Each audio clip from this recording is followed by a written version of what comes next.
they don't see your vision. A lot of people never imagine what I have now. You know what I'm saying? I stayed in that suburban. We in a A+ school district, planned neighborhood, got two-story house, got nice cars now, whatever. But I seen that vision. I seen all that when I was sleeping on the park bench.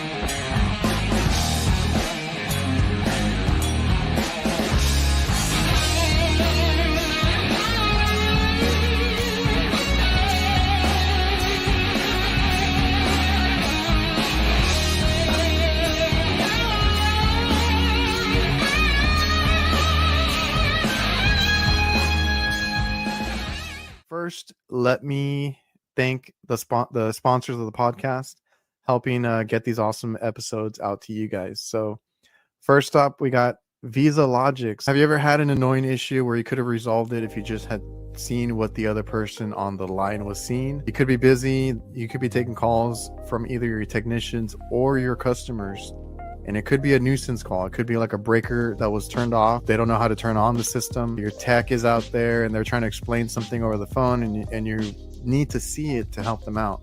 Well, with VIZALOGIX Tether It Now, you can do that. It's like a FaceTime, like a video call, and you're able to, it's more of a virtual type of deal because you're able to draw on the screen, point out different things, take a photo, and have all these records and that you can use for like training later, and you can kind of go back and see these issues that you helped resolve over the phone. You can use live video, augmented reality tools to guide, your simple fixes, see the situation maybe before you go out there. Maybe you need to go pick up parts, or you kind of need to see something before you can actually tell them if you can go fix it or whatever it may be. So you reduce wasted trips, increase customer satisfaction. There's no apps, no downloads, just a text message, and then they can get a link to connect. So the future of remote support has arrived. Learn more at VIZALOGIX.com/HVAC.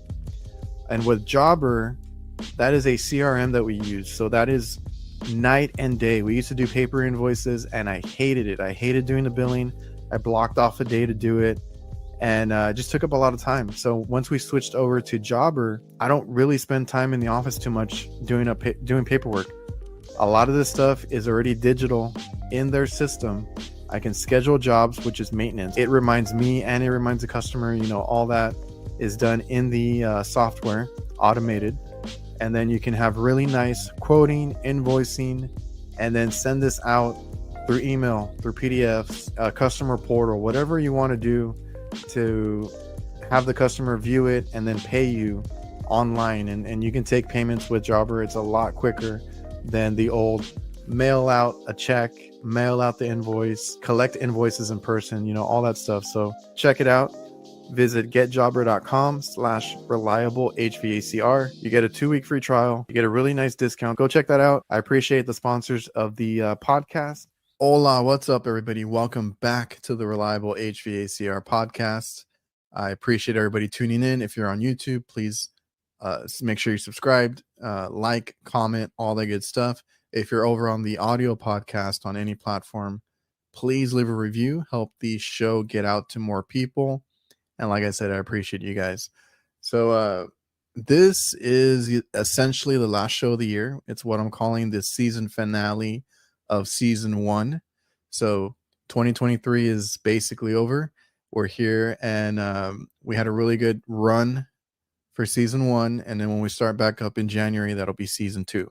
So on this episode, we have Walter Washington. His YouTube channel is WWHVAC. I'm sure a lot of you guys have seen him. He posts a lot of good stuff. He streams a lot of his repairs and when he's on the rooftops and stuff, and shows a lot. He helps a lot. I know he likes to help people with anything he can, right? Whether it's the content creation side, the repairs that he does, or building a business, because he's all about that. He dove into a lot of books. He did his research, and he did really well for himself. So in this episode, he's going to talk about I mean, he doesn't like to call them struggles. They're just things that were put in front of him, things that he had to overcome, a lot of difficult things that anybody else would have probably upped and quit. But if you can see his story and see where he is now, I think it's very inspirational for a lot of people. I think it's a cool story. He's a good dude, a lot of good energy, but very chill. I like his vibe. So without further ado, here is Walter Washington, WWHVAC. Yo, Walter, how are you, man? Man, I'm great, fantastic. I'm blessed. How you doing, brother? I'm doing good. You know, HVAC, or we stay busy, right? We're always working, we're always doing something. Man, 365, it ain't no turn it off. That's why I say, hey, name of my show, HVAC People. That's why I say we unique, some unique individuals, 365 all the time. No turning off. Hey, man, can you give us a shout out to HVAC People real quick? All right, HVAC People. Yes, sir. Man, I remember that because I used to watch your channel like years ago, and that always like stuck in my head, man. I was like, oh, that's really cool. Man, I don't know really how I got that, man. It just one, like I say, because kind of like how I just explained it then, we kind of unique, really no turning off. And I just wanted to give a shout out to everybody, just doing HVAC, man. I just said that one day, and like I say, it's kind of stuck with me too. I just say HVAC People. Yep. How's work up in Houston? I know you're up in Houston, Texas. Yep. I'm down here in South Texas. The weather might be similar, but are you doing like AC work or heat calls? What do you got? Man, both. We're doing a lot of maintenance right now. But in the morning, they running the heat, and then in the evening time, they turn it on the AC. I think right before I told you this, it's kind of warm up in my house right now. So I got the AC going on. So yeah, man, we kind of doing a little bit of both maintenance, heat calls, and no cooling calls. So you run your own business, right? You run your own thing. Is it just you, or do you have guys that work for you, or what's the size of your company there? Yeah, so right now I just hired an apprentice, and he's my brother actually. At first, cool. At first it was pretty much just me. Every now and then I hire a helper, kind of like fresh out of school, or and then as far as my installs and stuff like that, I have a subcontracting crew that does pretty much all my new installs. And I've talked to other guys that love, talking about the big businesses and expanding and all that. But usually, like for us too, we're small. It's me and my brother doing the HVAC stuff, and then my dad and his brother doing like the kitchen equipment, right? Okay. So we mostly do like restaurants, hospitals, anything that has a kitchen, and we do a little bit of everything. So so y'all almost kind of, because I've been staying away from kitchens and stuff like that. So y'all kind of opposite of me as far as that. But I do residential and like commercial. Okay, that was going to be my next question. You mostly do like residential. I've seen a lot of residential on your channel.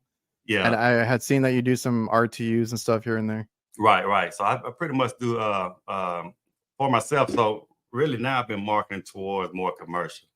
When I got into the trade, that's why I started out in commercial. That's all I knew was commercial HVAC. But as far as starting my own business, once I got my contractor license, it was more easier for me to get the commercial clients and really to gain the capital that I needed. Because it was faster money. A lot of commercial to do net 15s and net 30s. I needed the money right now because I didn't want to start my company in too much debt. So I signed up with a bunch of warranty companies like that. But right now I'm kind of restructuring and kind of rethinking how I want to run my business.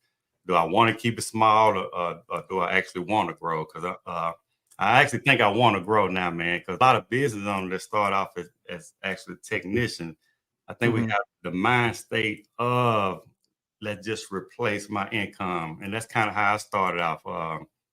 I'm working with a large company making good money. And I just said, I'd be okay, if I could just replace, or at least get kind of like the same income that I'm making for the company.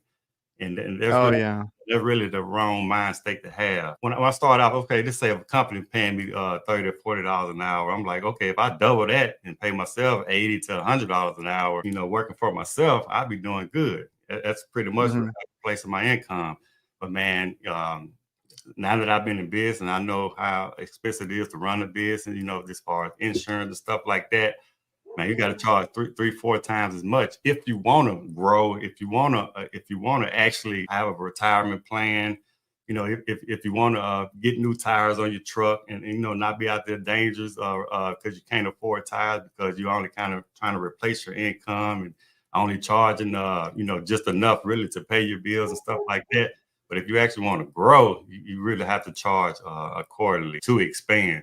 You know, to hire employees and hire help and stuff like that to make sure they be able to have some insurance and good tires on their personal vehicle and stuff like that. So yeah. Man, and that's tough because we've been through that. Like we've been in business going on 16 years now, or a little over 16 years. Okay, congratulations. And yeah, man, and like when we started, we took on like too much work too, and got in over our head. But then we started hiring people, and that's always a hard part because you don't know, like you don't. I have trouble trusting people, right? And we've been taken advantage of too, because there's that whole dynamic of it. But that's difficult, you know. Sometimes hiring good people, you know, they're gonna have the same drive that you have, and exactly. I know that's a difficult process. Even when I was working for a company, I was a supervisor, and I sat in some of the hiring process and doing the interview. So I kind of seen both sides, and I kind of know what to expect, and you know, I know it could be difficult. Yeah, man, and we did hire. Like I said, they some of them took advantage. You know, they're trying to do their own side jobs with our parts or our refrigerant or have the van and use it as a personal vehicle. You know, there's all these little things that you got to think of when you start hiring. Yeah, and a lot of people ask me that too because I want to lead by example. So even with my even with my company, when I really start hiring, I don't want you to be doing side jobs. But even when I was working for a company, I was doing side jobs. But I never yeah, there's a way to do it. But I never took any of their customers. Cause like I told you, that's how I started out in residential. I wasn't doing commercial. And I work for Waste Service. That's a large company here. And I work for Hunting Train. Train, one of the largest, you know, that's Train. They got several different light commercial. It's a big company, but I never was in competition with them. And like I say, they know pretty much I had my contractor license, stuff like that, but I would never compete with them. And actually, I had my own vehicle. I had my own tools. Okay. And that was the hard part too. Look, because I was just jumping my truck and everything pretty much documented too, because I had my YouTube channel at the time. But I would actually take my, you know, that's hard sometimes, man. You taking your tools out their van and put it in yours and running calls when I get out for work. So if I got out for work, you know, at my main job at 3 or 4 o'clock in the evening, I would still run calls for myself about 3 or 4 hours and doing like home warranty work and stuff like that. But to say this though, like I say, I wasn't using any of their tools or the company vehicle to run my business. I would try to keep the integrity as far as if I'm gonna do this, I'm gonna do it the right way, you know. Yeah, exactly. And like I said, there's a way to do it because like I don't care if our guys, because we don't do residential. I don't want to have to deal with that. We strictly you know, do commercial. We can be picky at this point. But if somebody asks me for residential work, I'll offer it to one of the guys, right? Or whoever wants to take it. I'm like, go do it. Right. And like I say, not only that, because I know we'll have people looking and listening to this. I made sure I had all my insurance, I had my contractor license and all that before I started too. If you're gonna do side work, you know, get your contractor license, get your insurance, and do it the right way. How long have you had your business? So I got my contract license in 2017, and like I say, and I started doing little side jobs in 2018. Because I got the contract license in 2017, and then once I got my my EIN number, got all the insurance and stuff like that, and was ready to roll. It was like 2018, and that's when I started doing the side jobs and started doing home warranty companies. That's when I started marketing for guerrilla marketing for boots on the ground, putting out sound and stuff like that. But I actually went full time in 2022. Okay. Summer of 2022 during COVID. That's when I say, hey, I think I'm ready to do this thing full time. So I guess 3 going on 4 years now. Man, time fly. Yeah, man. I remember you doing those videos where you were like going to take your contractor's license, and you had all the books and everything. You're trying to get that done, and I was like, man, that wasn't too long ago. Yeah. I thought I feel like you've been in business for yourself for longer, but Oh man, like I said, time bro, flies. yeah, that and man, I try to watch try to read up on a bunch of business and stuff like that, and that's why I got all my website, my shirts, everything kind of look like I've been in business for a long time. That's what a lot of my customers think also, that we've been in business for years and it's like family owned. But I'm still learning, man, and I'm still trying to grow it. And that's what it takes to have your own business and stuff. You're like, yeah, you're doing the calls, you're doing the HVAC work, you're doing the weekends and all that, but you got to get better at the business side, right? Because Man, there's you can be the best at what you do in HVAC, yeah. but if you don't know how to handle your business, man, you're not gonna last. Man, you got to be able to handle your business, man. And like I say, and that's what I'm trying to transition into. That's what I've been transitioning to, for the last couple of years, and just try to get out the technician frame of mind. Because that technician, I'm the type, man. When I was a technician, though, I got the old school mentality. I remember saying, like carpenters and stuff like that back in the day. They used to write their name behind the sheetrock. Like, yeah, I did this kind of work like this. So true enough, I want to do quality work, and I want my technicians to do quality work. But at the same time, business, sometimes you got to get in and out because you got to be efficient at the same time. But you do want to do quality work, keep the foundation, do everything right. But at the same time, because we don't want callbacks. You know what I mean? So like I said, you got to pull your back and check your micron gauge, do the correct things. But at the end of the day, as far as a businessman, man, I have to, rethink this thing, because you'll be out of business real fast. Just trying to nitpick and make sure everything is 1000% correct. So I'm like I said, I'm transitioning from the technician to the businessman for sure. Yeah, man. And then like with us too, like starting out, trying to figure it out and stuff. Branding is a whole thing. Getting work. Like we would go out there, and I think I've heard you say the same thing. Like even though we're commercial and we're not going door to door in a neighborhood looking for work, but we're going restaurant to restaurant in person, leaving flyers or whatever we got, making sure our name is on everything, branding's on point. Like you said, like put your company name on everything. Don't be ashamed to tell people I do this for a living, and I got my own business, right? Tell people, because then word of mouth is like the best advertisement too. Yeah, I can tell people too. Most likely, especially in this area right here, if you know me, you're gonna know me from HVAC, and I feel that same vibe about you. I feel that if a lot of people know you, they know you do HVAC work. Yeah. Every time I see you, you got something HVAC on that's branded. So, hey man, that's another thing, right? It's like, and my dad, I brought that to him because I was like, put your name on everything. Put like we got giving out tumblers and mugs and stuff. I'm like, do it. I was like, it's gonna cost you a little bit, to get that made and stuff, but that's the stuff that stands out. And now it's all about social media too. So I've been trying to get on there and trying to get the channel is one thing, but like getting our name out and trying to be on all these platforms. And I can't do Facebook ads or anything like that because I'm not looking for a homeowner, but okay, I put all my work on social media just to see, get people's attention, get eyes on us. And then we've been fortunate, man. Just word of mouth is like the best. Yeah, so you've been doing all your branding and stuff like that. Do you do that for your company? I know you Yeah, say, because when do your brother help you do that, or do you do that part of the I do everything from designing logos, the uniforms, the wraps, our website. wow. I do all that stuff. Oh, you do a good job then, brother. Yeah. Hey man, I appreciate that. But when I started, my dad was doing, like I said, this as a side job on the weekends and whatever, and he was building it up while he still had his other job. And then I wasn't even thinking of getting into the trades because I was like going to school for something else, electrical engineering, because I like working. I still like working with stuff, but I never thought of HVAC.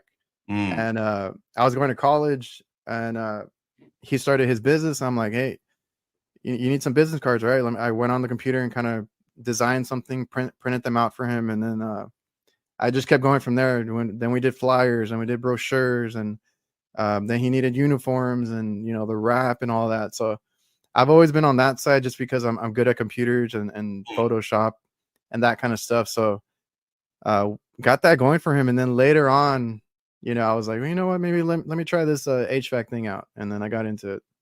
Yeah, man. You smart, man, and like I say, a lot, man. So many smart people in HVAC, dude. I'm talking about engineers. We can do a lot. Yeah, A lot of HVAC techs can do a lot of stuff. y'all got a good team, then, man. I I know he Yeah, proud of you. because Take it some to another people try to work with their families, and they have issues, or they butt heads or whatever. And I know a lot of people, like, I've had a couple recently that they would work for their dad, like I did, but then they would leave because it wasn't working out or whatever. And I was like, I don't know. We have a good dynamic. We have a good partnership. That's how I describe it. level. Um, Yeah, that's I'm good. gonna give him like his credit. It's his company, right? I just helped him out, kind of molded it for him, got our name out there, and like now we just like, it's like I said, we don't do the same thing. He does like the cooking equipment, Mhm. but we're a team there. I'll do this, you do that, Yeah, and for sure. it's been working out, man. No, that's awesome, man. Are you gonna have you already interviewed him on your show? No, I'm trying to see when I can do that. I need to get him on here, Yeah, and I look forward to hearing that. That'd be nice. yeah, he has a lot of he'll be a good one. I just haven't planned that out yet. I need to get him on here soon. I've seen, like I said, your other podcasts that you've done, and I've been following you for a while now. You got like a lot of stories, a lot of stuff to tell. I'm just gonna ask you like, how did you get into the trade? I don't know how far back you want to go. That's totally up to you. If you want to tell everything, that's Yeah, fine. so I got into the trades, man, from a youngster though. To be honest with you, but that's for a plumber. My stepfather, you can say my godfather, the man that really stepped up and was in my life. He was a plumber. His father was a plumber. Okay. So I was born in '82. So man, probably around like maybe 91, 92. Uh, I'll say about the 1990, 89, 90, man. I was going out on jobs for them. But I couldn't be no Oh, more than damn. 8, 9 years old. Uh, well, we would start out with rough ends on plumbing because they was residential plumbers and stuff like that. So I just remember digging ditches, laying copper pipes, pulling the back then it way before PEX and stuff like that. So I would have to lay out a copper pipe down on the fan after we dig the ditches and we was a small company back then, kind of like you and your father them is now, man. Be honest with you, 'cause Yeah. it was my grandfather. It was like I say my dad and his brother. Uh, Mm. it was just them three, and I would just help out on weekends and stuff like that. But I remember we didn't have any tools to actually dig the ditches. You can go to Home Depot or Yeah. some companies probably actually have the trench digger now. We would use shovels, dig all our trenches. But I remember, just laying the copper pipes and pulling the red and the blue part, the hot and the cold water stuff like Mm-hmm. that. So I was introduced to the trade at a young age. So even in my teens and stuff like that, after my grandfather passed away, that was my daddy. He went full time with the company with his contractor license, his plumber contractor license. And I know I was young. I didn't really want to do the trades and stuff like that. So he would still pull me. I was in the streets. He would pull me out. Hey man, you gonna come to work with me? After a long night of drinking and smoking or whatever I had going on, he would say, hey man, you finna get up early in the morning to go with me or whatever. But how I got introduced to HVAC, so it was years later, like I say, and after whatever Hurricane Katrina was. Okay. I don't know if you can look at that, maybe about 2005, 2008, somewhere in there. Somewhere, I think Yeah. maybe That's two. what I was thinking. I don't remember the exact year, but yeah, it's around that time. Yeah, so Hurricane Katrina came, and I'm from Mississippi, and I was in Okay. Vicksburg, Mississippi during Hurricane Katrina, and it just salvaged the Gulf Coast. I know y'all seen the videos and heard of the story, but the Gulf Coast was Yeah. just a wreck. So I seen an ad in the paper, and that they was hiring or whatever. Anyway, I went down there to do what they was doing, debris removal. I didn't have a truck, anything, no dump truck, anything like that. So I was standing on the corner actually and write the tickets to the truckers for their loads. Somebody had to do that. They were paying us like $12 an hour, man. But we working 12-hour days, 7 days a week, you know, and I was just writing tickets. So that ran out, of course, no more work. So, but they had this thing called Project Rebuild. And Project Rebuild was like a government funded type deal where they was, because we were the trades was short. It was short of electricians and it was short of you know, plumbers and HVAC. Man, there's something told me I didn't even know what HVAC was at the time. Like I said, I was a plumber. I heard a plumber because the main thing I think we hear, well, I only heard was plumbers and electricians, maybe like pipe fitters, but I never really knew what. Yeah, that's what I was saying. I didn't even know what HVAC was, and I got into it. I had no idea what HVAC was, and I think I had I got a video because I don't want to really go out. I want to stick to the story, but I got a video where I replaced my grandma's air conditioner a couple years ago, and I'm staying with her with a furnace right across the hall from in the bedroom, you know, with the condenser outside and the evaporator coil hooked up. I never know what was in that closet. All I knew was the thermostat, you know, and she used to put tape on the thermostat so we couldn't crank it down no more than 78 degrees.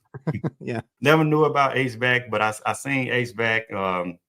So I used that Project Rebuild, and I went to Mississippi Gulf Coast Community College. And we had a professor named Chris. Man, I really kind of this me, man, I can do it. I was one of the first ones in class. I always had that mentality, and this was way back in, like I say, 2008, 2009. I was one of the first ones in class. I was paying attention. I was there early. We were doing the workshop, but it was this little fast-paced 8 weeks course. Like I say, Project Rebuild, trying to get you in and out.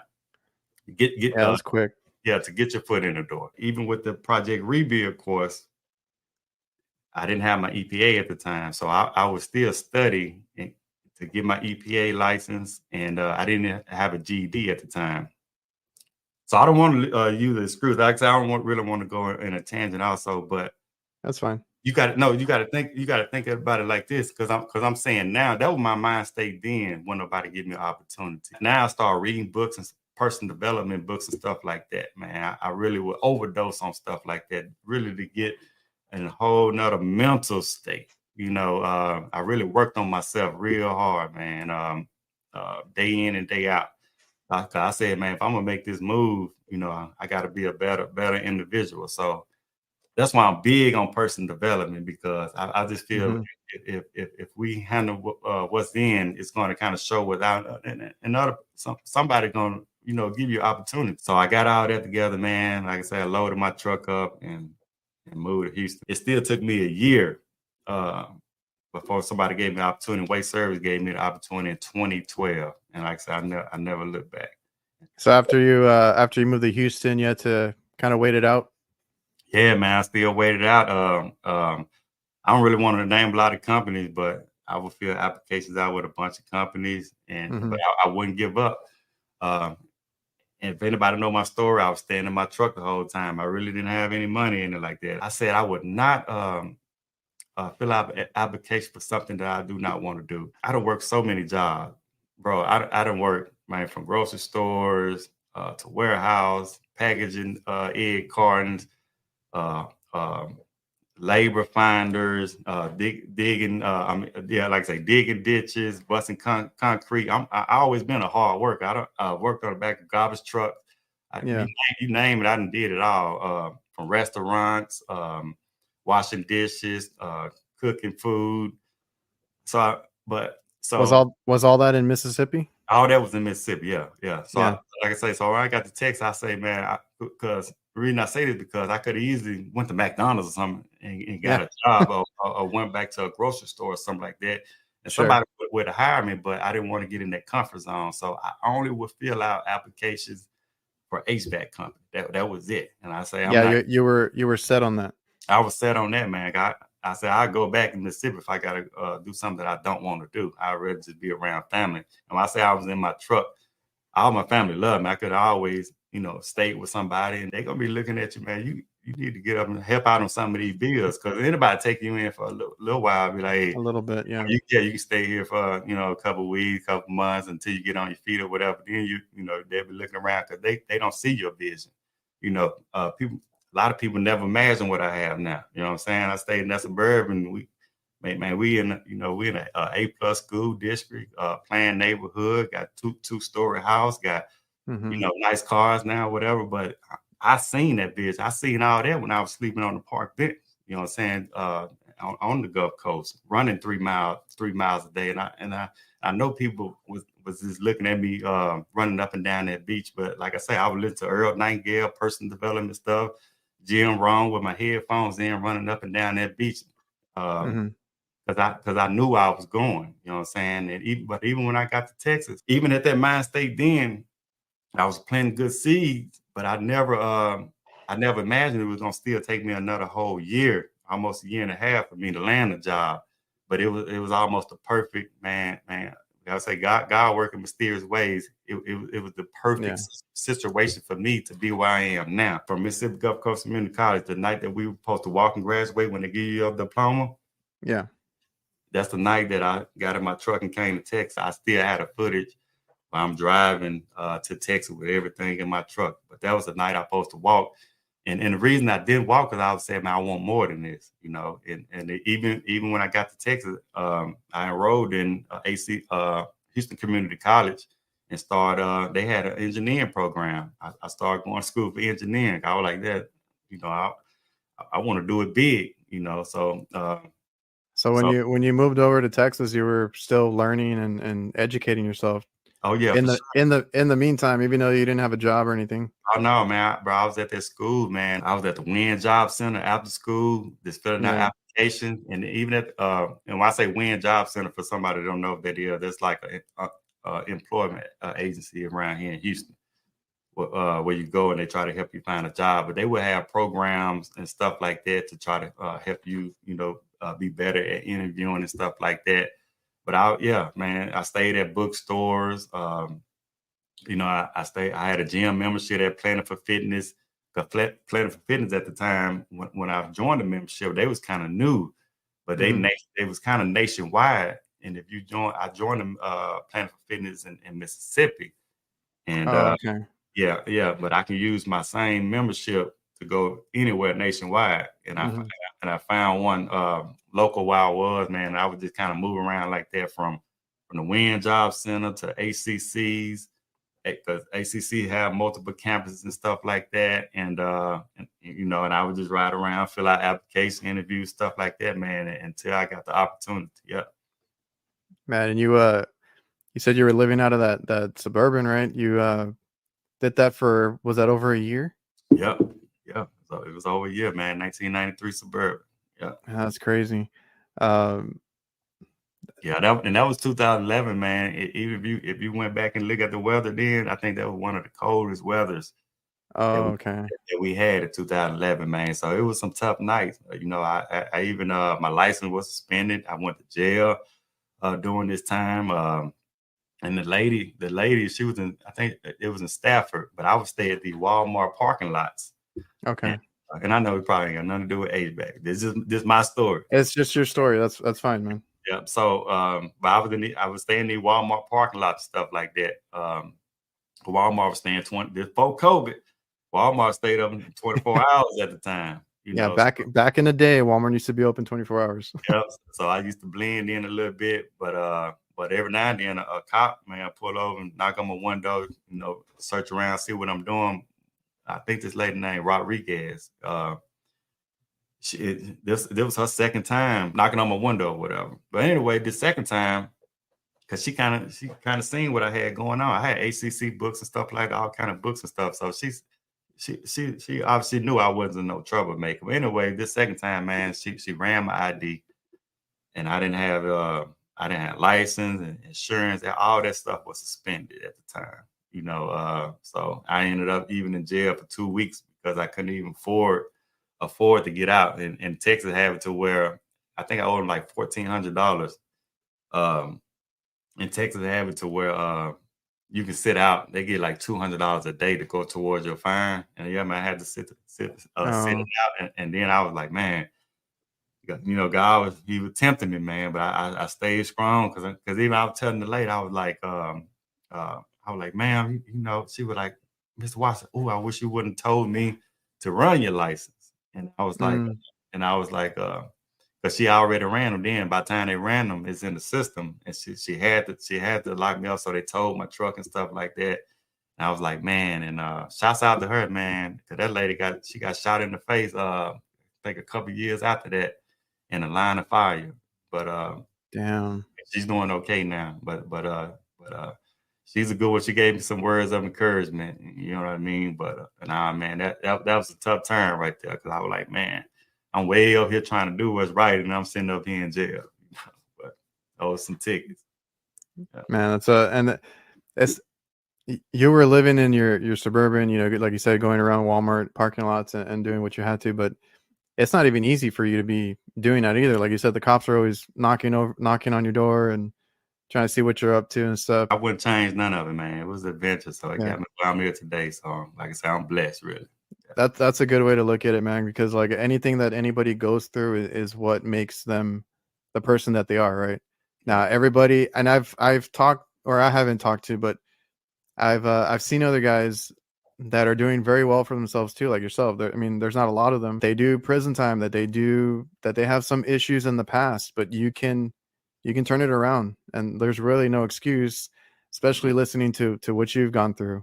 Yeah, no excuse. If you put your foot down and you set your eyes on something, man, it's possible. And the trades, just like for anybody, like I wish I would have known about it sooner. I wish more kids would know about it. Because some of us, like when we're there trying to figure out what the hell we want to do, it's like, I don't want to be a doctor. I don't want to be a lawyer.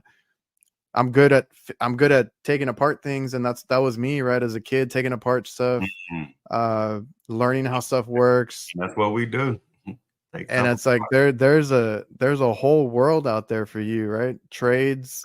If you're good with your hands, if anything happens, the trades is always there, and it's never out of business. It's never going away. It's something we need to talk more about. Yeah, I agree. I'm assuming you got into some trouble when you were younger, and you did some time there. Yeah. So you don't have to go into detail. I'm just just part of your story. Yeah, I mean, I can go in detail. I don't know if I ever shared it. So when I got to Texas, as far as when I told you I was in ACC going to study for engineering, I never really imagined, man, being a business owner this far as in HVAC. I knew HVAC is what I wanted to do, but when I got to waste service and stuff like that, they had an engineering department. Okay. So, and that's why I transitioned it to engineering, because I was just going to school for ACC to get my basic associate in science, and that's when they opened up the engineering course. So, long story short, I had a felony on my record. Okay. So, but it is expunged now back in Mississippi. And the reason I had that felony, like I said, man, I never was no bad guy, anything like that. And it doesn't seem like it. Yeah, no. So I was dating my high school girlfriend at the time. That was my high school sweetheart. But her parents didn't like me, like I say, because I was kind of, what I'm saying, around Busty's kid or whatever, doing what a lot of teenagers do in little small communities. But I was never doing, I know, murder or anything like that. You know what I'm saying? But just a bad kid, really not paying attention in school and stuff like that. So her parents and stuff didn't really like me at all. To each his own, though. You know what I'm saying? Because even when we that young, like I say, I was 16 at the time. She was 15. Okay. So with that being said, I mean, a 15-year-old, even for far as a male, we're really supposed to be concentrating on school and anything. So true, they want what's best for their daughter. But anyway, she was in love with me. I was in love with her, high school sweetheart love or whatever. You know what I'm saying? So at the end of the day, she would give me her ATM card, but it was her family ATM card. And it was actually ATM card. this was back in the 90s now. So Mm-hmm. this before credit card stuff. And before I knew anything Oh, about okay. credit cards. So it would just start off where, hey, you take the car, you go get pizza or whatever. You know what I'm saying? And Sure. then you get to the point, hey, where you keep the card and use it however you want to use it. For what we need. I would use the card to buy weed. I would use the card to buy shoes. I would buy clothes. Yeah. And like I say, it was a debit card going to a savings account, with her name, but it was like a family card for them. So, but this went on for like a whole year. You know what I'm saying? Everything was cool because I would just use it, but it started to add up. So I would sneak over there at night. And man, one night I snuck over there in her window. I'm tapping on the one, hey, you know what I'm saying? Let me, she let me in. Man, and I don't know how, bro. We both fell asleep, and all I hear was her dad tapping on the door. No, she tapping on me. Her dad tapping on the door. Say, hey, it's my dad or whatever. So man, dude, I had a Kruger at the time. I think it was like a 1990 Kruger. But Okay.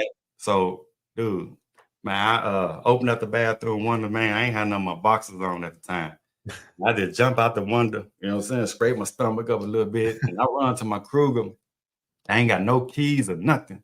But I parked on the hill, on the side of a hill or whatever. The Kruger had some buttons that I had a code that I can pop my trunk. I always kept a spare key in my trunk.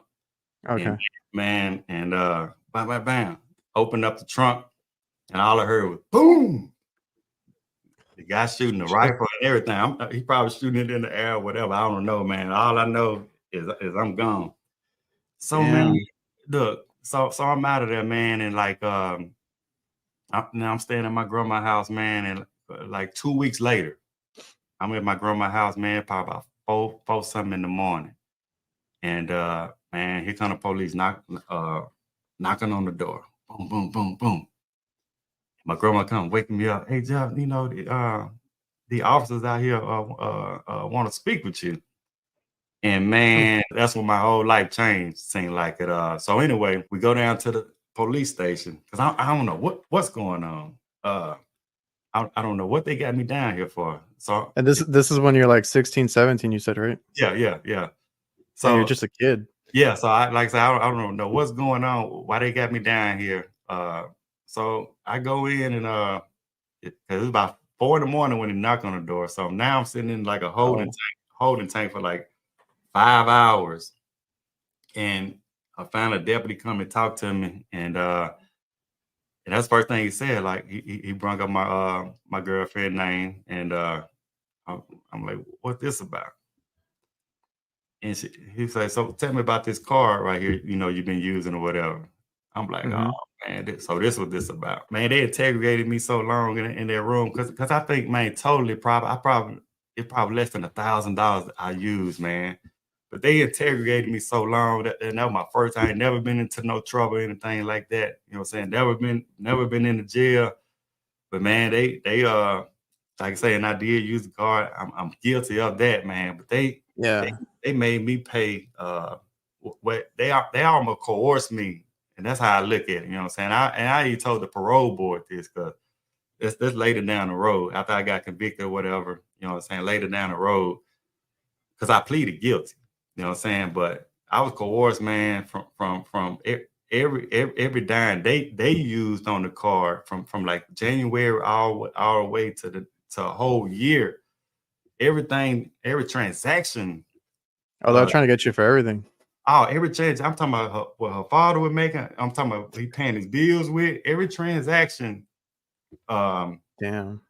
Because what happened was though, and I kept on telling, he was like, he gave me that sheet of paper like 3 or 4 times. No, you use more than that. Cause I was telling what I used about probably this much. I'm trying to think. Yeah, I remember. Okay. I remember got some Reeboks and stuff like that. And like I say, I even purchased weed and stuff like that. Cause it was ATM card, I can get cash out. I would get it no more than about $100 and here and there. And But man, that dude kept shoving that paper back in front of me, and like I say, they offered me drinks and stuff like that. Until I just man, yeah, man. Because he was like, "Oh, you go and sign this paper, and you can go home." You know what I'm saying? And Yeah, because they're just trying to get you for whatever they can. oh, dude, I was like, man, yeah, man, I'm just ready to go home. But me not knowing then, I didn't know anything about the system. When he said I can go home, I'm thinking that okay, as soon as I do this, I'm finna walk out the door. Yeah, like you're good. Oh no. After that, man, that's when they had to book me. They had to book me. I had to go bond out or whatever. Man, I think I still had to stay in there probably another 3 or 4 days for my family to come and get me. And then my family, they didn't know really nothing about the system either. We ain't really have no money for no good lawyers or anything like that. And yeah, man, I ended up getting so I ended up had to pay restitution. That was my plea deal. So I ended up since I signed the paper, the lawyer, she was a court-appointed lawyer, and she really didn't help me out. I did the restitution time in a place called Greenville, Mississippi. Man, that's the most racist town that you ever want to be in, and that's what we call like the Delta, Mississippi. You know what I'm saying? You got the rest of Mississippi, South Mississippi. You got Delta, Mississippi, where they still kind of like got modern day slavery. If you get in one of these restitution farms where you got to go out there and work, you know what I'm saying, plow the fields, do catfish farms, do chicken farms, and stuff like that, where you actually got to go work out your time. I don't know if you've seen the movie Life, you know what I'm saying, but it's kind of like that. But you actually out there going and working, and then you come, then you go back to the prison or whatever and stay in the bunk. You stay in the bunk. You get up the next morning, and how that situated is this say if I had to pay $10,000 back, right? Yeah. Restitution is, man, you have to go and you still have to pay a bunk fee. You still have to. Oh, they charge you for everything? Oh, they charge they charge you for the ride to go to work. Oh shit. You know what I'm saying? So at the end of the day, if you made and then you get paid minimum wage, if that, you know what I'm saying? So back then in the 90s, minimum wage probably went up, I think it was $5.25 an hour. So if I do a whole day's work, probably about $40 going towards your restitution. The rest of it going your bunk fee, and then they give you like $20 a week for you can go do whatever you want to do with your $20. And it's up to you if you want to take that $20. Basically, that $20 go till you're fine, but you don't want snacks and stuff like that. You know, you're trying to live, get a decent haircut or something like that. But man, so anyway, I did all that little time, man. And like I say, and I was in sports, man. I'm seeing all my friends. You know, I was on the basketball team, all that stuff. Yeah, this was in your like later years in high school, then. Yeah. I was still all the important years. Oh yeah, for sure. So man, so mentally, man, it just did something to me, and that's why I was saying how I do personal development, because I just went. It just changed my whole trajectory of life. I had plans to go to college and stuff like that, you know, straight out of high school, but that little incident right there, man, kind of changed my whole trajectory of life. So now. And how were you like when you were doing that time? Like, were you just like bummed out? Were you working on yourself in there too, and trying to look forward? Yeah, for sure, man. That's when I really first started reading the novels, and it really that's when I think I was reading some self-help books then. It was entertaining to me. But I would play chess and stuff like that. That's why I learned chess, you know what I'm saying? And I was gang affiliated too at the time. When because in Mississippi, man, when I say gangs and stuff like that, man, it's just your homeboys, your neighborhood, you know what I'm saying? And then, you get the reputation to where if you claim that on the street, you have to claim it when you locked up behind bars too. So it was one of them things like that. But I was we kind of had that growing up too. I kind of understand what you're talking about. Yeah. So, but even with the restitution though, I got out. But man, it's hard, especially in a little small town. It's hard to because I still got to do 3 years on probation. So how old were you when you got out? I can say it was just a year. Okay, it was like a year restitution. So I was probably about 18 to 19 when I got out. I think I was probably about 19 when I got out. So I think I probably did maybe. Man, I was doing probation, so now I have a felony on my background. How am I gonna get a good job? So that's when I say I was doing all type of job, restaurant stuff like this. Because now, man, I have to pay probation fees. You know what I'm saying? And it's still I can only get minimum wage jobs at the time. Yeah, So just trying to get what you can get. yeah, so I had to pay like $70 a month probation, man. So that was kind of discouraging, you know what I'm saying? Because these people will lock you up if you're not paying your stuff. So anyway, I flunked the drug test on marijuana. That's on really hard drugs, the marijuana. Yeah. Flunked the drug test on marijuana. You know, still young, man, still want to go out to the club, still want to hang with my friends and stuff like that, you know. Knowing I can't do the same things that they doing, you know what I'm saying? Because I already got this jacket on my back, which is called a felony. So now, since I messed up probation, I got to bag up this 5 years in the penitentiary. So, and I'm like, man, I ain't number 19 years old. I'm facing 5 years in the penitentiary. Yeah, just for that, then they give you 5 years. Yeah, for the same charge. That's the only crime I ever committed was Damn. that. You know what I'm saying? Yeah. So I had to do the 5 years for that bull junk. You know what I'm saying? Because these people not looking at, you know, they don't really want to hear your story. All they see is credit card fraud. They don't care if that was my girlfriend or whatever. They don't care because I gave my father the Yeah, they don't care how it happened, but it happened. so I gave my father the one, the plumber that I'm telling you about. They say my stepdad, but I gave him the paper with her handwriting on it, where she actually gave me the number. Because I still had it in my wallet, because I wrote down the number. So it wasn't me stealing the number or going behind, you know what I'm saying? But I ain't gonna say manipulated. We around the same age. I can't say provoked or anything like that. But no, I misused it or whatever. I own up to that. But anyway, I ended up doing 3 years in the penitentiary because I came up for parole, and I told them really, you know, the story that I'm telling you, man. Like I say, they want to hear you admit to guilt though. And if you don't admit to guilt, because I probably could have got out if I be like, okay, yeah, I did this, but I did not do everything that they said that I do. But they want to hear me say I did all this that the guy really coerced me to say. I say no. So anyway, I end up failing parole, going to the parole board where you sit around on the table and talk to them or whatever. Failed that, you know. Well, I didn't pass the parole hearing that time, so I had to do another like a year and a half. So total, it was like 3 years, man. And that's when I got maybe 23, 24 years old. And that's what I mean, man. You went through a lot. Like you could have honestly given up at any point. And so after all that time that you had to do, did you try to make it work in Mississippi? I remember I know you said you moved to Texas, but was that right after that, or did you give it a few years? Oh yeah, for sure. Like I say, I will. Because you said you were trying to get a job there in Mississippi, right? And then you had that issue because of felony and all that other stuff. And then I'm assuming you just wanted to start over after that. Yeah, no, I say Mississippi. Like I say, I stayed in my hometown for like another year, and I can tell, man, it's a small town. When I was writing the tickets to the truckers, I ended up staying on the Gulf Coast, man, for like another 4 years.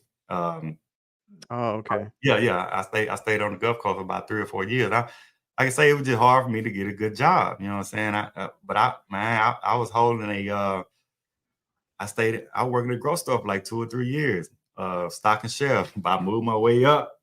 I was working night shift. You know what I'm saying? I moved myself from the regular aisle to the dairy department. You know what I'm saying? Because dairy department was getting paid like 75 cents more. And then I was doing such a good job at night with their department. You know, the manager called me in. Hey, man, you know that the real people out here that's really doing something working in the daytime on the day shift. You know what I'm saying?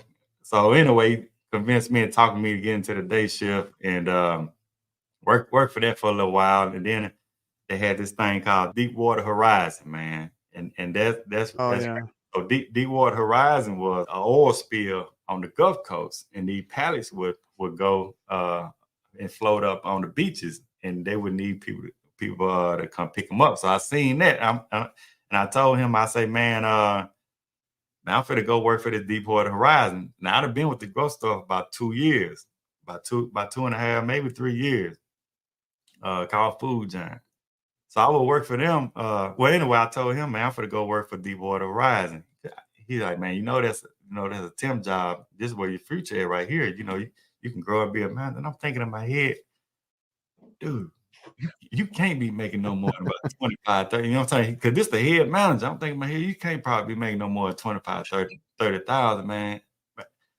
Man, I always saw better for myself. You know what I'm saying? Even though he probably didn't at the time. So I'm like, man, I'm at least go take this chance because I was getting paid $9 at the grocery store. And believe Deepwater Horizon, they was getting paid maybe like $15 an hour, but it was a chance to get some money. You know what I'm saying? Because you're gonna work Get some money and do $15. something Yeah, a little different and get your foot in the door. yeah, $15 an hour for about 7 days a week. They want you down Yeah. there. And that kind of reminiscence of how the Katrina job was, because I know I got on my feet real quick because it was quick money. So Yeah. I know I can get a lot more money, you know what I'm saying? And then when it ends, okay, like you say, I can find something else to do. But anyway, so when that fell, at least they laid everybody off though. And now what was good for me, it was a blessing for me because I can get unemployment. And Okay. so that's how I survived in Texas because I was drawing unemployment. You know what I'm saying? Oh, that was what covered you for that year, or like helped you out, because I know it's not much. Oh yeah, man. We went down probably like $100. I think about $200 or $300 a month, no more. You know what I'm saying? But it was enough, for me to put gas and man, I would eat eat out the dollar menu, man. You know what I'm saying? I say a double cheeseburger, fries, and a sweet tea. That was my thing, man. I survived out that. Man, high Yeah, blood. you got to do what you got to do. Yeah. So it was a rough, but man, I would say I wouldn't change it, man. I wouldn't change it, but that's kind of like my story, man. Yeah. Yeah, man. Like I said, it kind of helps you be who you are, right? Like, I don't know if at that point, like you said, when you were in there reading books and stuff, is that where you kind of like, uh, I don't know how to phrase this, but like turned it around, like you or focused more on that? Yeah, man. And when I was reading books, man, it would, and that's why I enjoy reading because it would take me out of there. You know what I'm saying? Because when you're in that type of environment, man, it's a lot of stuff going on, from fights to killings to a whole lot of stuff going on around you.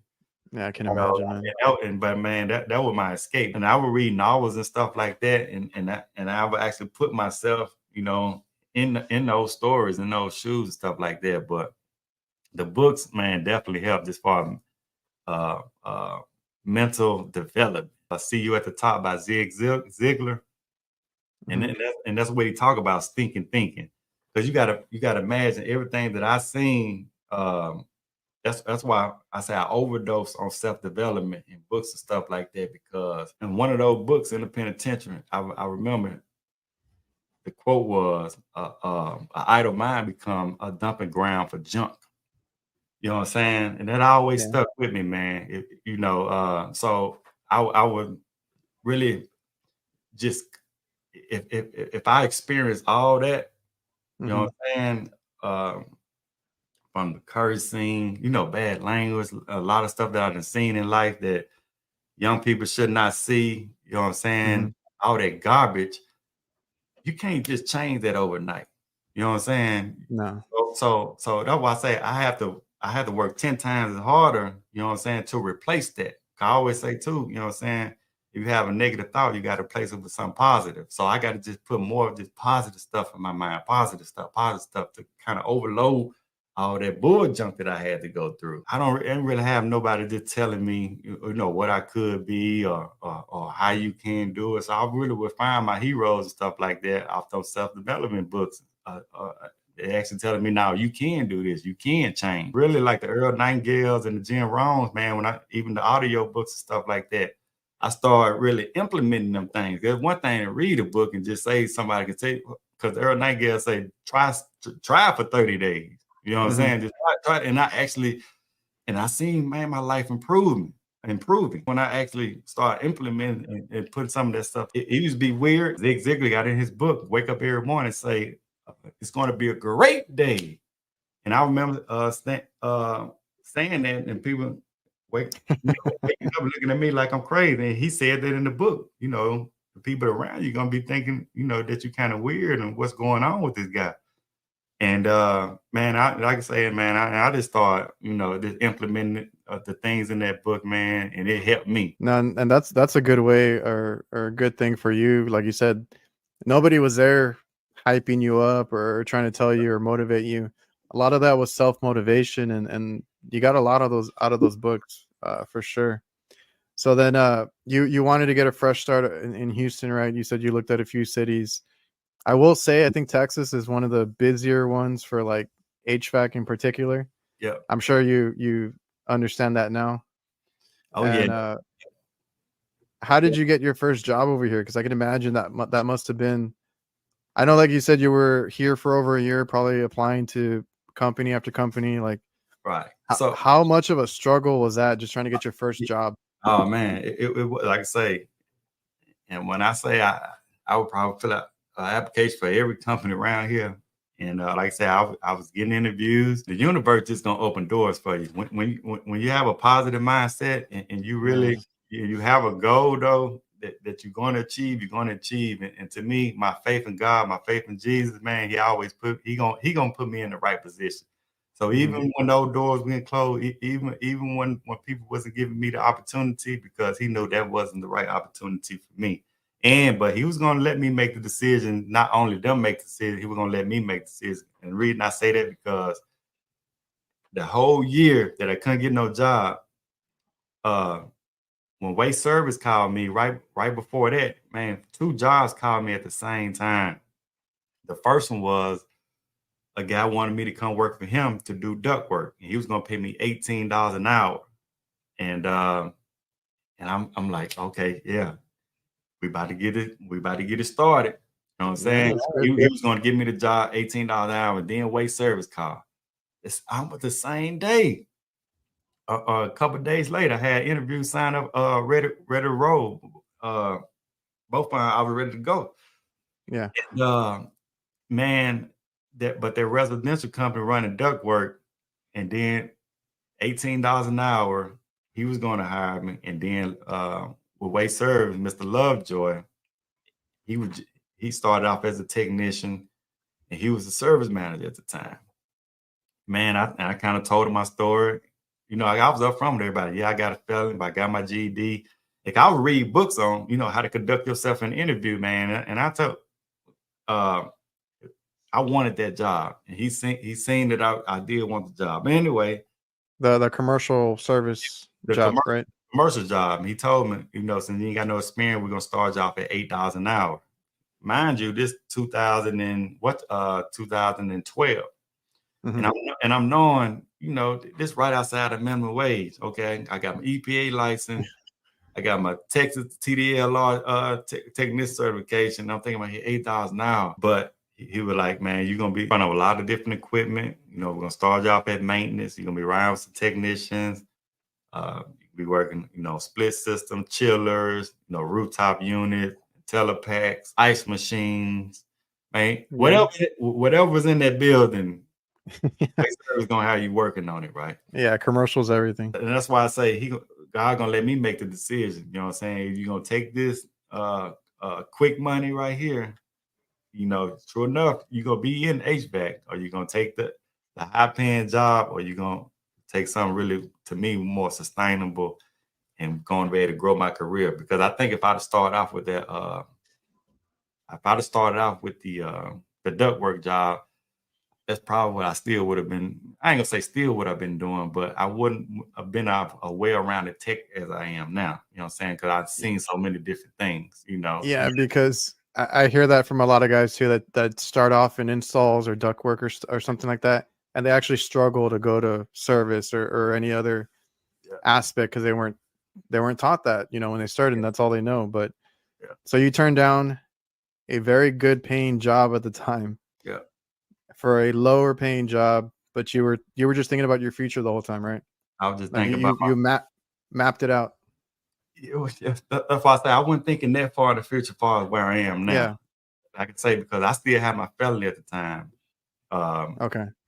I still had my felony at the time, man. And like I say, they gave you And they gave you a chance even with all that.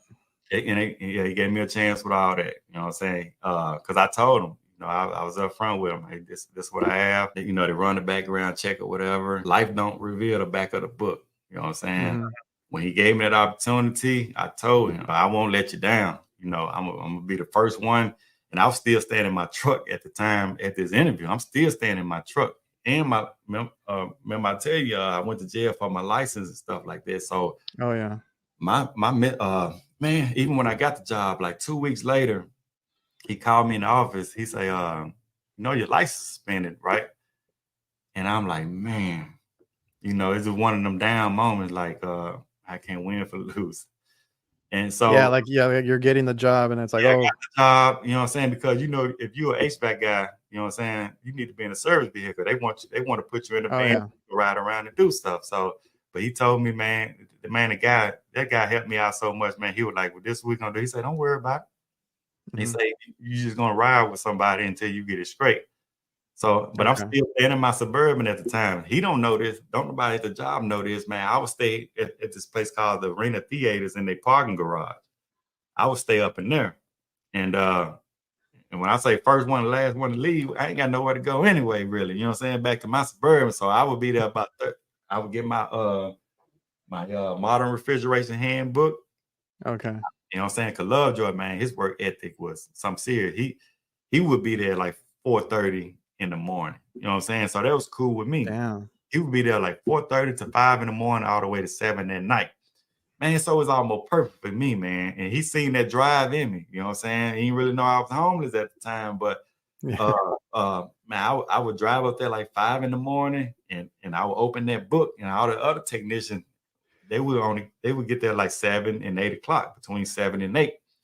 So I'm getting to, know the staff and stuff like that, man. And true enough, still ain't know a lot about HVAC, but hey, if I see somebody trash can and stuff like that, one of the CRMs, I see a dispatcher, something like that, need they trash. Man, I'm I'm being a friendly person, yeah. And that's how you gotta, that's how I had to, move around, you know what I'm saying? Get to know people, smile. I got to know all the engineers. I got to know all the green team up in there, you know what I'm saying?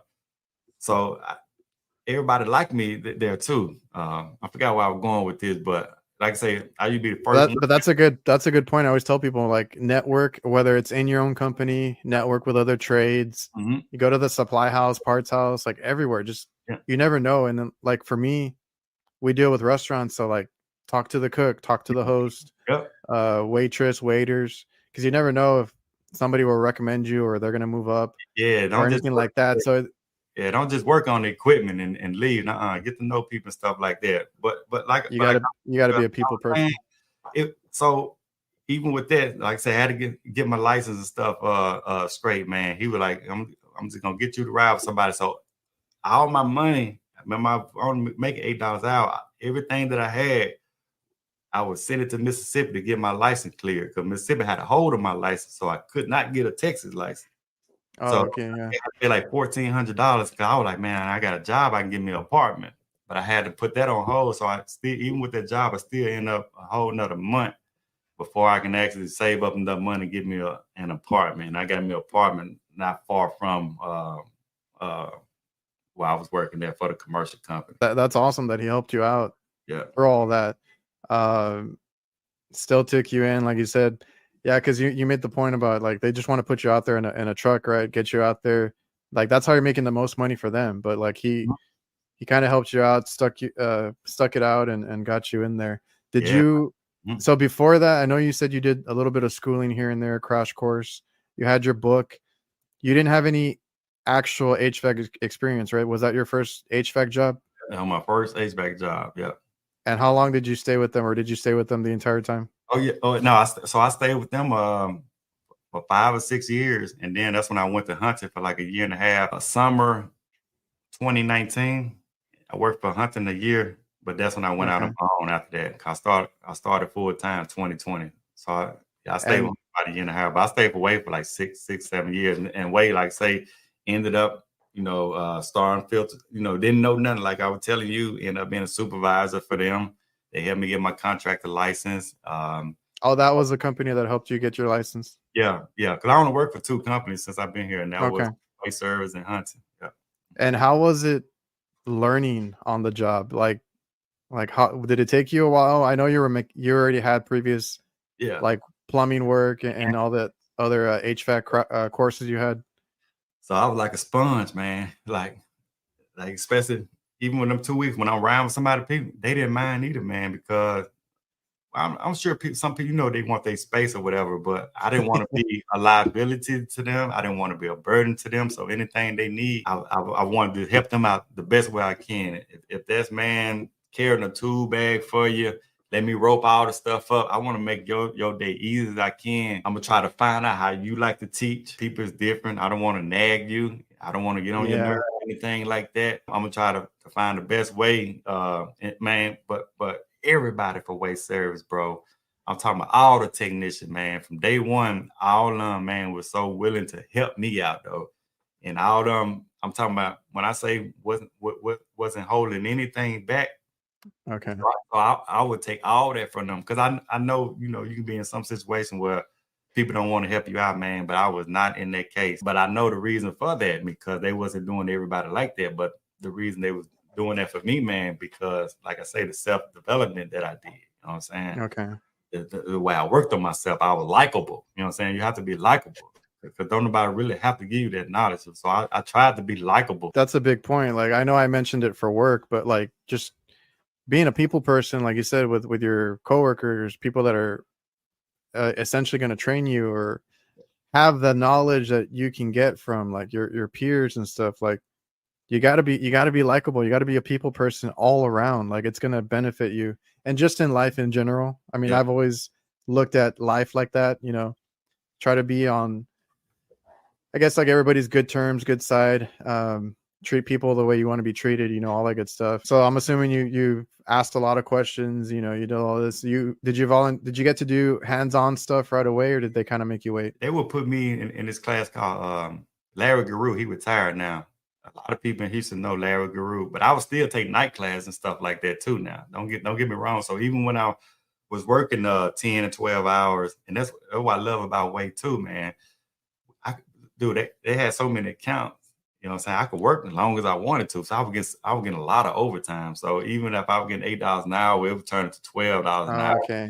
Nice. And when I say probably my first 3 years, I probably didn't have a minimum of 60 hours work week. So I would work at least 20 overtime hours for 3 years. That's how dedicated I was. When I say HVAC people, trust me, man, I was 365 HVAC. That's why I'm saying early in the conversation, I have to take the technician mind out and try to put my business hat on now and not forget about everything. But I would take night classes, Larry Guru classes, any kind of training, or that modern refrigeration handbook. If I was working on something that day, or if a technician was working on, swapping out a motor, we in commercial, we do 463 phase and stuff like that. So if he had a motor, that modern refrigeration got everything in there.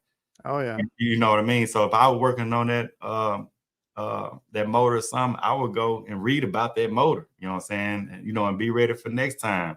And that's the best way to do it, because you're going to be doing that well into your career. I still do it too. I read manuals after work. Mm-hmm. I look up stuff I don't know. Yeah. You got to do all that extra work after work. I would read all the manuals. Like I say, man, because I had to, we worked on everything, and I would not turn down any work. And a lot of guys that were, technicians in the company, it was certain things they didn't want to do. And I always told myself too, I would never be too big to do maintenance. I know a lot of times we don't like to do maintenance, but I seen what, a lot of the older guys, they didn't want to do maintenance. It's a ladder, and you have to take these steps. I have a light bulb up there. I can't reach. I don't know how I can reach that light bulb if I get a ladder and unscrew it. I can't jump up there. You know what I'm saying? If I jump up there, I'm not going to be able to unscrew it. You know what I mean? I can't unscrew it and, put it back up there at the same time. To me, that's the same thing like HVAC. You have to go through those steps. And hopefully then that light bulb end up clicking maybe about a year and a half, 2 years in the trade.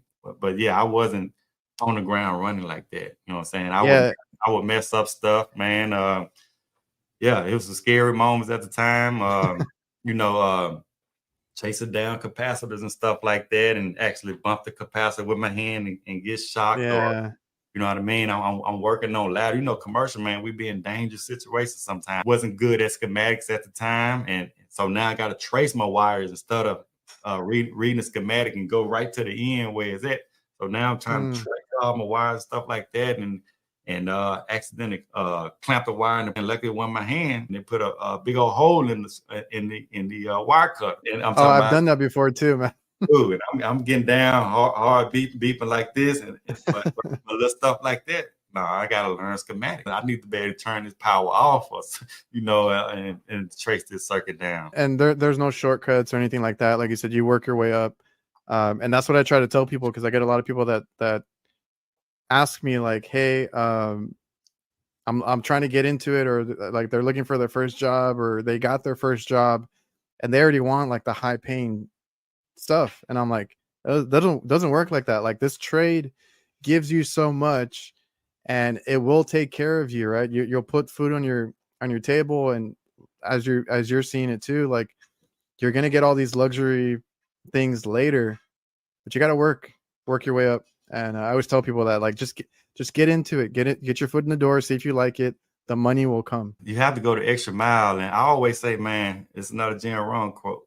You have to work on yourself just as much as you work on your job. So you're gonna give your employer like 8 hours a day. You need to probably work on yourself 8 hours a day, at least half of that. You know what I'm saying? And when I say work on yourself, whatever that is, if that's learning more about your job, Yeah. if that personal development, whatever, but you have to work on yourself, you know, twice as Yeah, hard. there's no other way, and all that extra work that you got to do.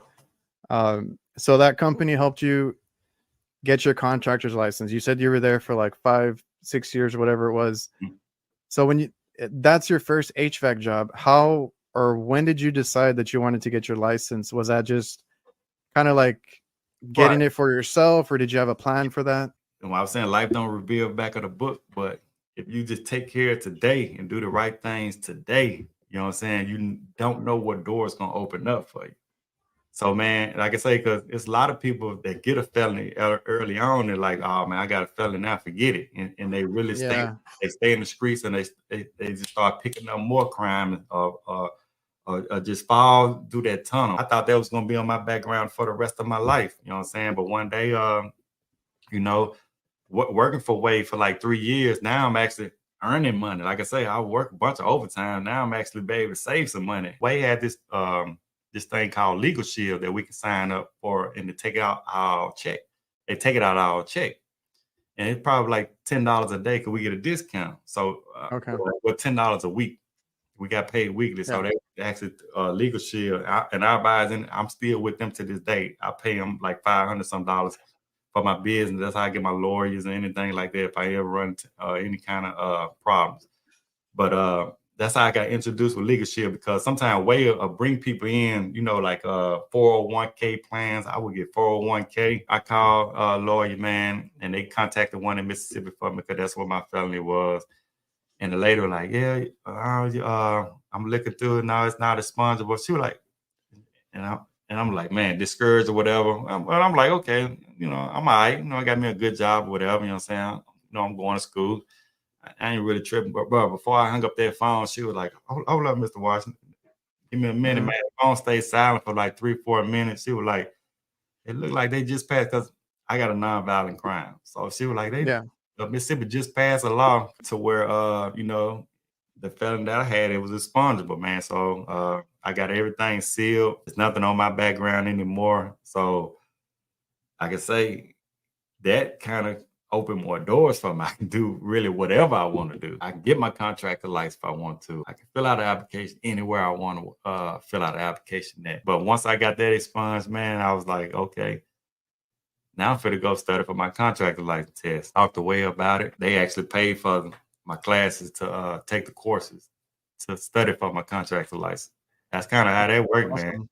Mm-hmm.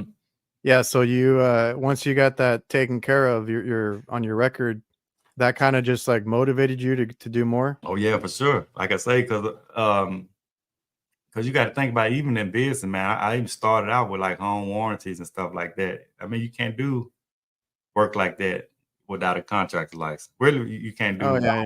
you can't do HVAC work anyway without a contractor license. But there are like two kinds of people that get into the trades or get into HVAC. Like the people that are okay with working for somebody, get the benefits, whatever, get higher pay. But there's some people that want to go into business for themselves. So you kind of went that route. Yeah, You were motivated to do your own thing, basically.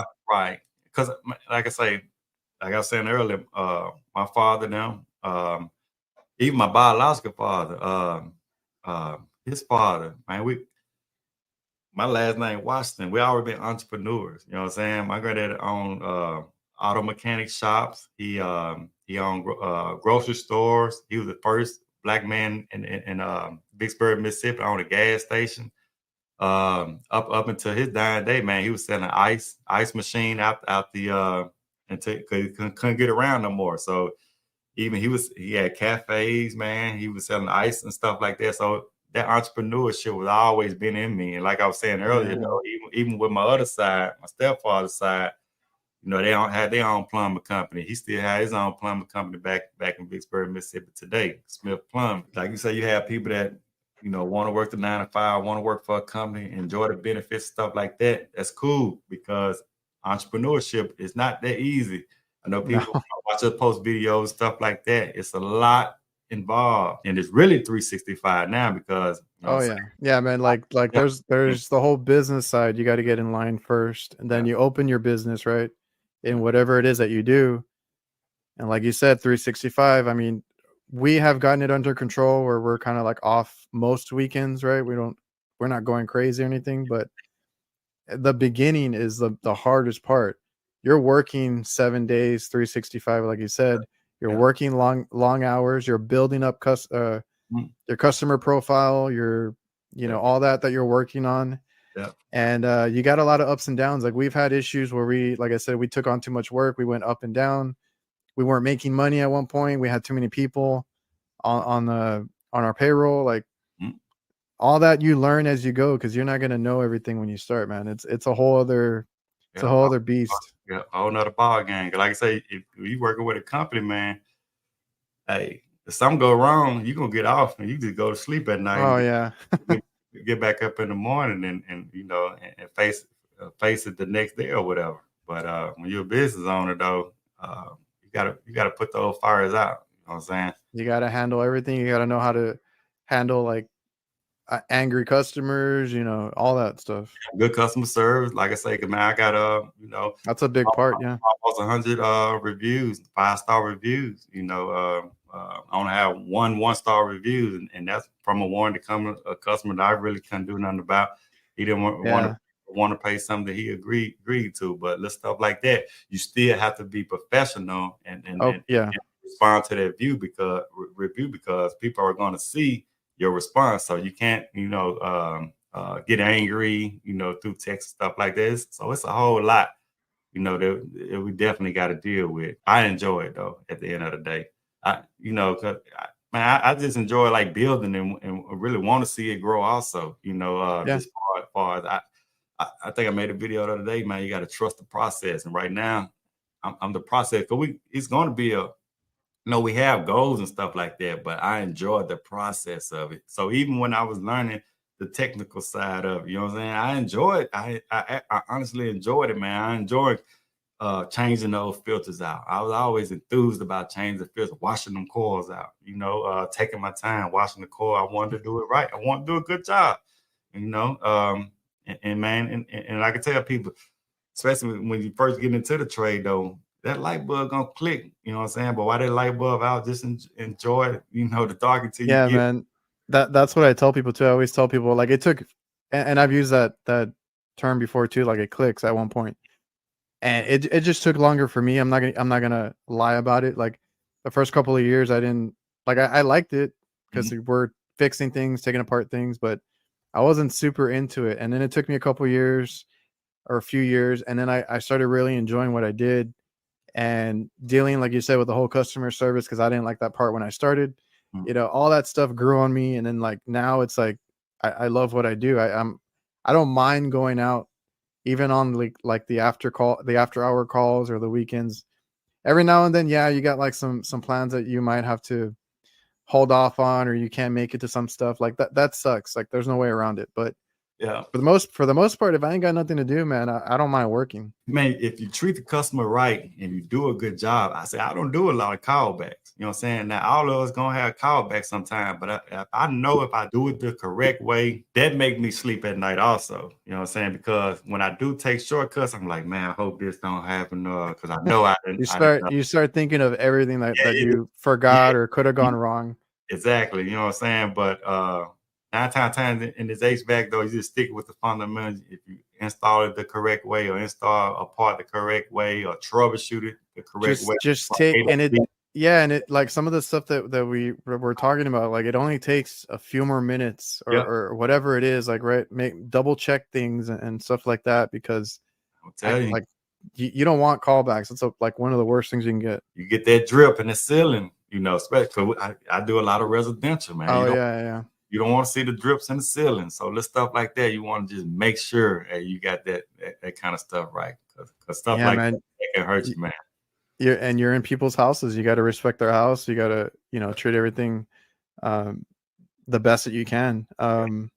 So then they helped you get your license over there at that company. How long or at what point did you want to start your own business? Was it shortly after? Did you get everything in motion right after that? Yeah, pretty much. I mean, I already knew when I got my contract license, when I was gonna start my business. You were set, yeah. Yeah. Like I said, I was even when I was taking the contract license, I was already kind of like look at videos of guys, Fox Family Heat in there. I would look at his videos and stuff like that. It wasn't too many out at that time. Yeah, not too many, but there's a few like OGs out there that were posting. Yeah. Like I was on there too a lot, like looking up stuff. Yeah. But I knew in the back of my mind, once I was getting that contractor license, yeah, man, I was eventually going to go out on my own though. That was the goal, and I'm pretty sure Wade knew that too. But like I say, I mean, they helped me get it. But a lot of time though, a lot of companies, when they help you get it, they need somebody in the organization to have their contract license, because a lot of the owners don't have their contract license. I've heard that. Like I'm not used to that, because like like I have mine for my company. I know some friends that started their own company and they got their own license and stuff. But people have mentioned to me that some of these people they know how to run a business or something, but they don't have their license. They require somebody that has it. I don't want to say the dollar amount. I know some guys, contractors numbers that they were using, they want to give them so much money on a bonus check. You know what I'm saying? Okay. December, right before Christmas, stuff like that. And it wasn't no more than a couple $1,000, if that. I mean, I know I can make a lot more than that with a contractor license. So, but even so in Texas they have to sign off on you. You got to have somebody that you've been working for to sign off. So, in Wade pay, I didn't know Wade was going to pay for me to go to school to get my contractor license. Now, don't get me wrong. I was paying for myself to go at first, and somebody ever since I was cool with everybody, that's why I good with networking. One of the HR lady like, Wade covered that school for you to get your contract license, right? I'm like, oh yeah. And so yeah, man. So they actually reimbursed me. You know what I'm saying? Okay. That's cool. Yeah, they reimbursed me for sure. Yeah. But I was getting, so once I got that felony out of my record, I was eligible, man. I think Texas was 4 or 5 years, and I was with them like 4 or 5 years. I was going to get my contract license for sure once I was eligible. Man, that's awesome. And then now you're in it a few years. You've I don't know if you had any struggles when you started your business, but I'm pretty sure you were prepping for it. It sounds like you always want to prep, like you reading, looking up stuff. It sounds like you always prep for like the next step. Yeah, I wouldn't use the word struggle. If anything, like learning experience or something like that. I definitely never struggled. You know what I mean? I definitely don't want to say you never struggled with the business, right? You like went out there and just got it. I'm still learning. You know what I'm saying? I'm still not where I want to be. You know what I mean? Well, man, you're only a few years in. I thought you were on your own for a lot longer, to be honest. Like you're doing a lot, but like everybody's like everybody's story is different. Everybody's path is different. Some people struggle. Some people have ups and downs. Some people are just, you know, they put all they can into it, and they get a lot out of it. Because like I say we had ups and downs, but it was you know, me and my dad trying to figure things out, and like I said, the money would dipped at one point, but it wasn't super hard. Like you get into the trades, you learn a skill, you're set for life, man. Like, Yeah. and if you want to open up your own business, like I said, it's all about how hard you work. Because I'm sure you went door to door talking to people, trying to get those customers, and we did the same thing just with restaurants and hospitals. And dude, I would start off with I started off with magnet on my truck. I started off in my Dodge Ram. Oh yeah, so did we. Little Chevy truck that we had.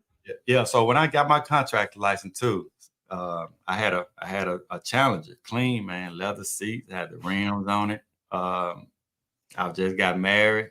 Me and my wife, I got a house, and I was like, man, I can't make no money in this Challenger. It looked good, but so I traded that and got that Dodge Ram, and it was black. You know, a real service vehicle, mostly white vehicles and stuff like that. But it was black, man. I was looking at the magnet the other day, but the magnet was exactly like this right here. So I had the magnet right here. These my first business card right here, man. Had my personal cell phone number on there. I ain't have a business phone at the time. Got my personal cell phone on here. I got 24/7. Hey, look, I'm working for a company, but I'm just branding, man. But I started off with a little magnet from Vista Print. Got these cars from Vista Print. Put that magnet on there. I always preach, man, don't go in a lot of debt though. I ain't going. Oh yeah. I tell people the same thing. Yeah, I ain't going a lot of debt. You know, as I grow, you have to have debt. You know what I'm saying, to really start a business. Well, I'm not gonna say start. Probably a little bit to start, but in the future, once you get there, but starting off, man, just go with the cheapest route. You don't really need, you don't really need rap starting off and stuff like that.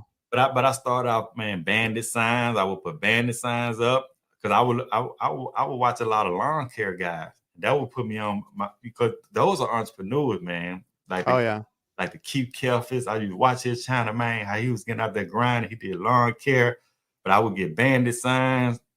And I would learn the bandit sign. When I say bandit sign, that's yard signs. Yeah, the yard sign. Yeah. Without a bandit sign, because a lot of places you don't supposed to put them. So I would like learn little tricks like that. Like, okay, the city workers, okay, from Monday, they out Monday through Friday. They work on the weekend. So hey, I would put a bunch of them in my truck and round about 4:00 in the evening on a Friday.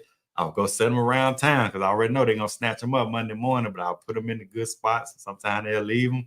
And I'll pay like $100 for 100 of them, man. I get a card, I get a call or whatever, and that one call take care of that whole purchase on that bandit sign. But I would always invest, man. That's what my wife tell me. You always put money in that company. I always said I would always invest in my company, though. Every little money that I make, man, I started off with cotton shirts, I make a little money, you know what I'm saying, and get my shirts, but I upgraded to a different kind of cars. I got door hangers and stuff like that. Man, I bought me and my wife some roller skates. You know what I'm saying? I was like, shoot, baby, we'll roll around and roller skates and hand out some of these business cars, around the neighborhoods or whatever. So we just try to make fun of it and stuff like that, man. And like I said, I do got a very, very supportive wife too. So that's very important too, man. But yeah, that's what I tell people all the time too. I'm like, don't go out. We don't even buy new vans all the time either. Like, get a used van, that's in good condition, or like you were talking about your truck. We started in an old Chevy, and we slapped a magnet on the side. You don't want to stay there. You're obviously that, like you said, you want to keep investing and growing, and then get all your equipment that you need to start, and then get better equipment, as you go. And it's a whole process. But sometimes people want the quick money, and I'm like, you got to start somewhere. Dude, so even with my work van, so I started off in the truck. So I didn't go into debt to get my work van. I found my first actually work van on Craigslist. Yeah, we did that too. Yeah, I found it on Craigslist. It was in San Antonio. I wanted $5,000 for it. And I'm in Houston. I say, man, I'm gonna call him. I'm just gonna throw a number out there. If he say 30, I say 3,500. And he said, yeah, come get it. Cause he been in, and I talked to him, you know what I'm saying? He been in the trade. He done earned him a lot of money. That for him to go out there and get something new. He was like, man, you know, it treated me good or whatever. But this thing had over 300 some thousand miles on it, you know. But long story short though, man, I said if he do 3,500, I'm finna just go get it. You know what I'm saying? I'll take a chance on it. It might be a lemon, I don't know, but if he can get me at least 2 or 3 years, but that but I end up putting, you know what I'm saying? You'll learn from your mistakes too. You got to be careful with that, because if you do get, I want to say this, the business mind part of it. If you do go get some, what I'm gonna say cheap, and I don't like to use the word cheap, or if you go get some newer for maintenance and stuff like that. True enough, because I kind of would start off. I'd rather start off right here, and maybe to put money into it, trying to maintain it, than go in debt and get something. But you're gonna put money into it anyway. I had to put like transmission in there, put a radiator in there, compressor went out, my water pump, you name it, probably went out on the truck, but I didn't have to put all that at one time. At least it'd get me for, you know, about 4 or 5 months to the check engine light come on or something. And I fixed that, but I was making money, you know what I'm saying? So it really wasn't no problem. It kind of take care of itself until you know, to this day I recently bought me something newer, you know. So yeah, man, and that's what I always tell people too. All the points are hidden there. Like it's a process. You don't have to spend big money to start your business. You know, that. No, it really don't take much, man. I say you need a little something, but as long as you stocking your parts and stuff like that up, like when you do a job, you need a part. Go, you know, with the money that you make, go buy 2 of those or stock up or something like that. I know watching your YouTube and all the stuff that you post, like you're out there to help people and share that. Just like you said, when you started working your job in HVAC, you nobody gatekeeped anything, right? They helped you out. It helped me out, man. Yeah, that's my thing, man. I'm pretty much an open book, man. I always say too, man, I'm not here to compete. I'm here to create. You know what I mean? Because remember, I was saying even in the classrooms, though, unfortunately. Now I know that people that are watching your channel, they eager to learn. People that watch my channel, they want to learn. But a lot of times when you do get in these classrooms, if it's 30 people in there, only 2 or 3 people really paying attention. You know what I'm saying? So even if we're giving out the knowledge, who's going to actually use it? You know what I'm saying? That's why I'm telling you, when I start actually applying what I was reading in some of these books, because a lot of times we can read these books, but we ain't applying the knowledge. I mean, it really don't. It ain't going to add up anyway. But nah, man. Man. So I'm going to wrap this up. I appreciate you for coming on the show. I had a fun conversation with you, learning about your story, man. And if anybody listening or watching this, man, there is no excuse. You've heard Walter talk about everything that was put in front of him, and he owns his own business. Like, that stuff happens if you put your mind to it, man. You want to close out on anything? You want to say anything before we get off? Nah, man, appreciate it, Adrian. A reliable HVACR, man. Thanks for having me. All right, HVAC people.